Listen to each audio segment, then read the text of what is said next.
وكل من يحسي بالموقع الاجتماعي خاسي، وكل من يقول أنا ابن فلان خاسي إن لم يقدم شيء.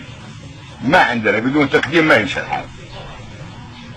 ابن فلان وابن فلان قدموا أهلهم وصاروا رمز، لو ما قدموا ما صاروا رمز. توفي مساء اليوم الخميس 10 نوفمبر شيخ قبيلة شمر العربية في سوريا الشيخ حميدي دهام الجربة في إقليم كردستان عن عمر يناهز 86 عام، أثر تعرضه لوعكة صحية مؤخرا.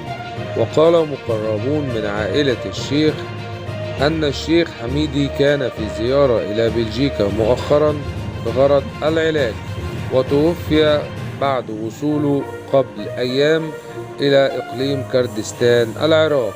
إنا لله وإنا إليه راجعون، برجاء الدعاء.